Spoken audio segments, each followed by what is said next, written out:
Welcome to the Glenn Beck program. Tonight, we are quickly becoming a country I don't even recognize anymore. You won't believe when I show you where we were over a year ago to where we are today. And now there's something else that's happening, and I don't see anybody on television talking about it. The principles, the bedrock principles of our country, I don't recognize either.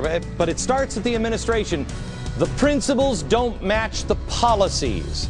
And it's time for somebody in the media to ask, why? That's me, tonight, with you. Come on.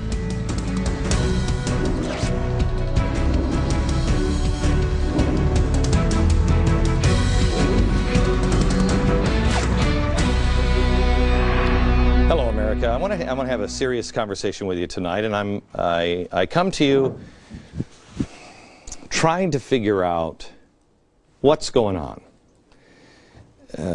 I'm a stickler on things like consistency. Things have to be consistent. I mean, you either have principles or you don't.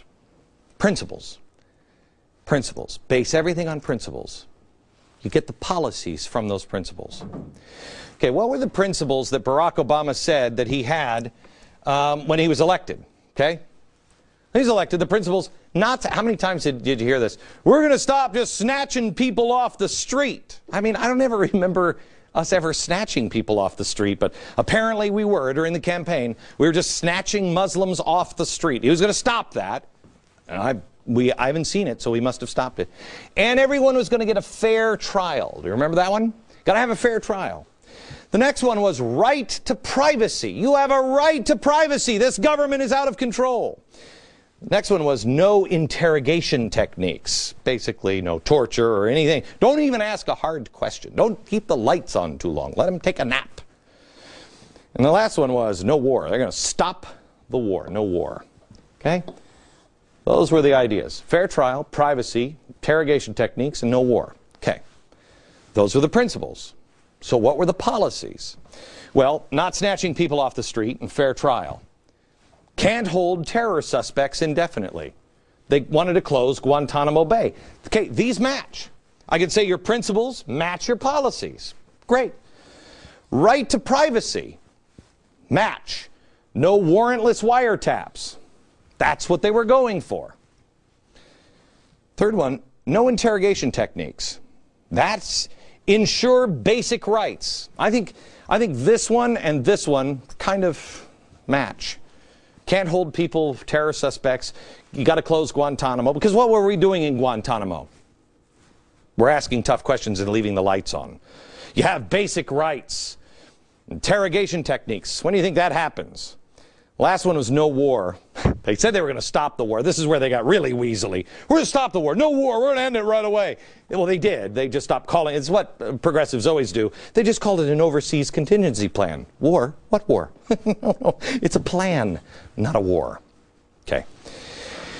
This board, I understand. I think you're weaselly. I think the wiretap thing didn't happen, but I think you're weaselly, but I get it.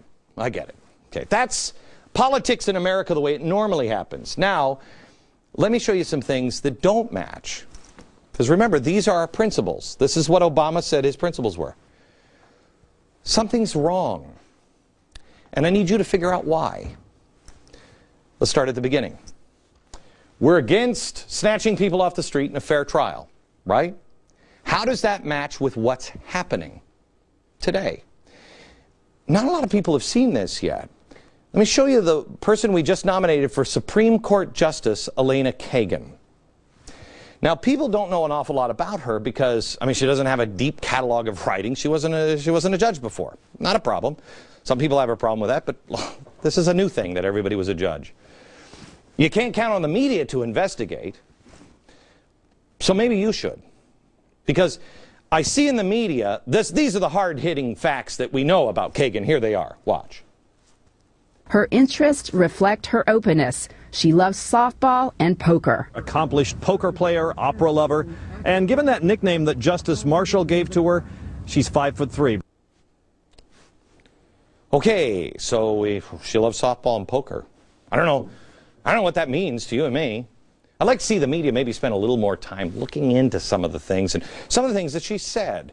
For instance, how about this answer to a question at her confirmation hearing for Solicitor General? Watch carefully. When you talk about the physical battlefield, if our intelligence agency should capture someone in the Philippines that is suspected of financing Al-Qaeda worldwide, would you consider that person part of the battlefield, even though we're in the Philippines, if they were involved in Al-Qaeda activity? Holder said, the Attorney General said, yes, I would. Do you agree with that? I do. Okay. In her testimony, she's talking about if someone is suspected of financing terror. We're talking about the definition of the battlefield. Now the battlefield has moved someplace else. It's moved over here to the Philippines, he says. Well, what about Nebraska? Suspected of financing. Not guilty, not proven. Suspected of funding Al-Qaeda. That means you could be declared an enemy combatant and treated the same as Khalid Sheikh Mohammed, you know, the hairy back guy that we waterboarded. If you were suspected of funding terrorists. Wow, I think we've come a long way here. With this new justice and Eric Holder, we've come a long way from when Obama wanted to make sure we had terror trials right here in New York City with a hairy back guy. Okay, so we now have, you can hold a suspect without trial. A suspect. If we suspect them, you can hold them without trial. Okay, great. Now let's try number 2. Right to privacy. I don't see anybody reporting on this, and it disturbs me. The DOJ right now is arguing in court that if you want privacy, you better go someplace else. You don't have a privacy of location, which means they can track you wherever you are. Where's Glenn Beck? He's in the studio at Fox. How do you know? He has his cell phone on him. Your cell phone can be triangulated. You have no right to, or no reasonable right to privacy of location, they say. They say you have no reasonable expectation of privacy in your own email. What does this mean? This means that they can track you or read your email without a warrant. Help me out on this principle, because they were against they said no warrantless wiretaps.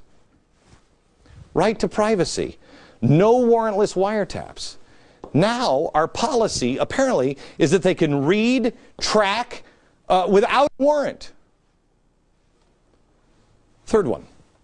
Attorney General Eric Holder is now coming out and saying that we should make exceptions when to apply Miranda rights to people. Here he is. We're now dealing with international terrorism, and I think that we have to think about perhaps modifying the rules that interrogators have and somehow coming up with something that is flexible and is more consistent with the threat that we now face. We want to work with Congress to come up with a way in which we make our public safety exception more flexible and, again, more consistent with the threat that we face. Okay. Notice he said international terrorism, but Miranda rights came up because of a U.S. citizen. A U.S. citizen. So, why do you want to not Mirandize somebody? Why is that important? Because you can use interrogation techniques before you Mirandize them. You don't have to give them an attorney. They're not going to talk. You can make them talk. What do you think? They're going to have a cake for a few hours before we Miranda? Yeah, we're just going to let you sit here for a while in a nice, cool, comfortable... Are the lights too bright? You think that's what's happening? They don't want to read Miranda rights to citizens. How does that fit with this principle? It doesn't. It doesn't. And it's all on an if. No Miranda rights if you're suspected. And war. No war. Is there a war going on? Well, yeah, there is. I think there's two things. I think there's a war, and there's an overseas contingency plan. Maybe the other one is a war. Maybe it's just a, in-nation contingency plan. We all talk about Al-Qaeda, but these principles aren't fitting with what they've demonstrated in their principles and in their actions in the past. Nothing is consistent here. Something's not right. Last week, I couldn't believe that that answer that I gave on Fox last week about Miranda rights, that was off the top of my head.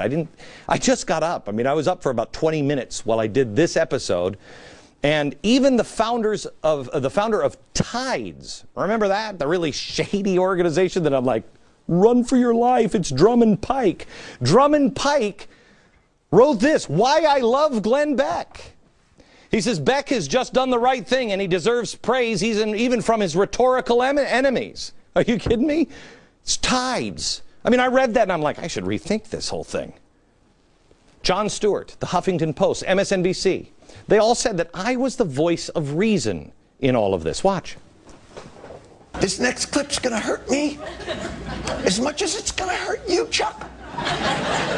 Roll tape of someone being far more reasonable about reading the suspect his Miranda rights, please. He has all of the rights under the Constitution. Right. We're seeing people like I think most notably today, Glenn Beck, a host on Fox News Channel, saying actually it's important that these suspects are read their Miranda rights. We can't shred the Constitution